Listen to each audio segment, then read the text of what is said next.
علی بھائی کتابیں بخاری ہو گئی یا صحاح ستہ کی جتنی بھی ہیں ٹھیک ہے لکھی گئی اس وقت صاحب ظاہر اس وقت بادشاہی وغیرہ اہل بیت وغیرہ کی تو نہیں تھی. جی جی جی.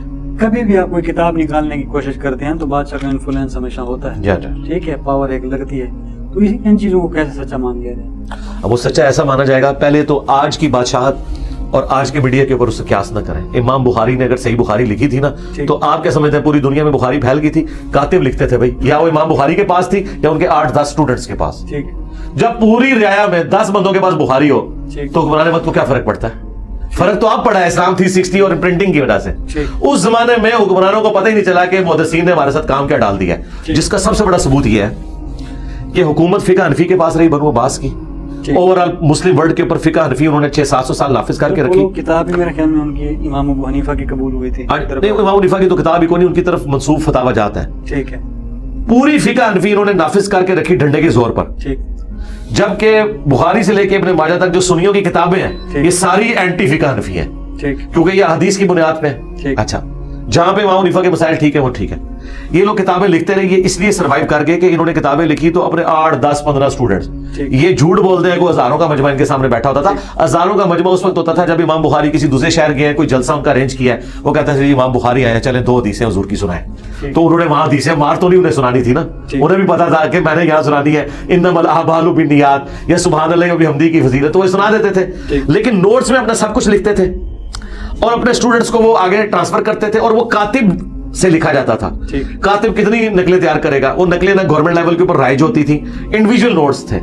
ان کو جو عروج ملا ہے نا وہ سرکار یہ آپ جس ایرا میں آئے نا اس میں عروج ملا ہے. اور ابھی دیکھیں فقہ حنفی کا زور ٹوٹ گیا, یعنی پاکستان انڈیا بننے سے پہلے تک فقہ حنفی نے پوری دنیا میں پنجے جمائے ہوئے تھے. یہاں پہ مغل حنفی, وہاں پہ سلطنت عثمانیہ حنفی. مجھے بتائیں قرآن و حدیث والوں کے لیے تو دنیا میں جگہ کوئی نہیں تھی, اور شیعہ تو بیچارے شیعہ کوئی نہیں, ان کو تو کسی کھاتے میں نہیں مانتے تھے. کعبے میں انہوں نے 4 مسئلے ڈالے, شیعہ کا کوئی مسئلہ ہی نہیں ڈالا, 4 ہی سنیوں کے ڈال دیے, حنفی شافعی مالکی حنبلی.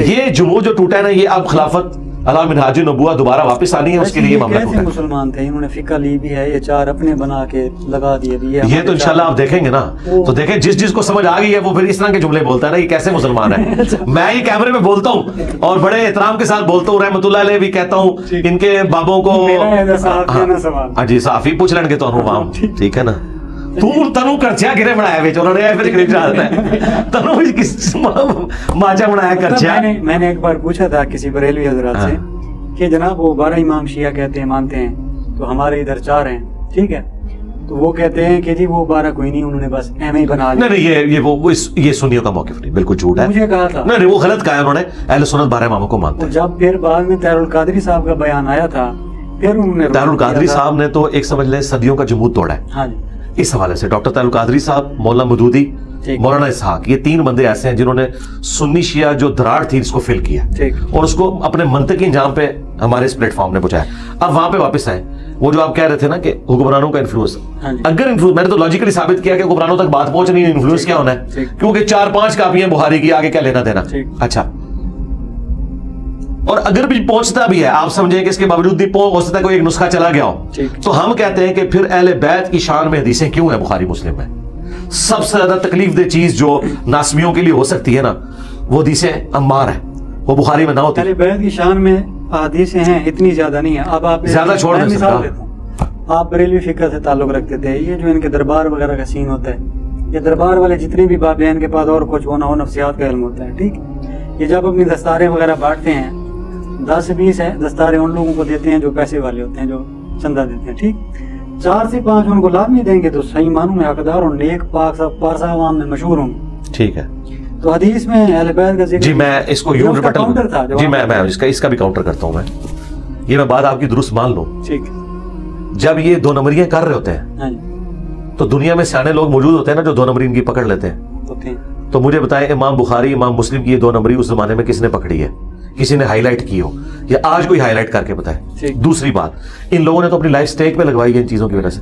امام نسائی شہید کیوں ہے؟ خصائص علی لکھنے کی وجہ سے. ہو گئے نا یار, ایک بندہ اپنی جان دے کے منوا رہا ہے کہ میں شیعہ علی میں سے ہوں, اب آپ کہ نہیں اس نے ڈکوسلا کیا, اہمی حضرت علی کے فضائل لکھ دی ہیں. اگر امام نسائی جس نے اپنی جان دی حضرت علی کے دفاع میں, اگر وہ آپ کو یہ بتائے کہ حضرت ابو بکر, عمر, عثمان بھی نبی اسلام کے سچے محبین تھے, چاہنے والے تھے اور خلفائے راشدین تھے, تو ان کی بات نہیں پھینکی جا سکتی, کیونکہ اس شخص نے اپنی جان دی ہے. جو بندہ اپنی جان دے دیتا ہے, اب آپ اسے کیا گلا کریں گے کہ وہ دو نمبری کر رہا ہے. اور یہی بات میں اپنے لیے بھی کرتا ہوں کہ میں نے اہل بیت کے دفاع میں اپنی لائف سٹیک پہ لگائی ہوئی ہے. میرے بارے میں تو کوئی گمان نہ کرے کہ میں سب کچھ دکھلاوے کے لیے کر رہا ہوں. میں نے تو اہل البیت کا وہ دفاع کیا ہے کہ اللہ کے فضل سے صدیوں میں کسی شخص نے اتنی دلیری کے ساتھ نہ سنی نہ شیعہ میں اتنی جرت کی ہے کہ وہ دفاع کر سکے. تو اب بھی اگر کوئی شک کرتا ہے تو بس شک کرتا ہے مر جائے. لوگوں نے تو خدا کی ذات میں بھی شک کرتے ہوئے مر گئے, لوگ تو نبی کی ذات میں بھی شک کرتے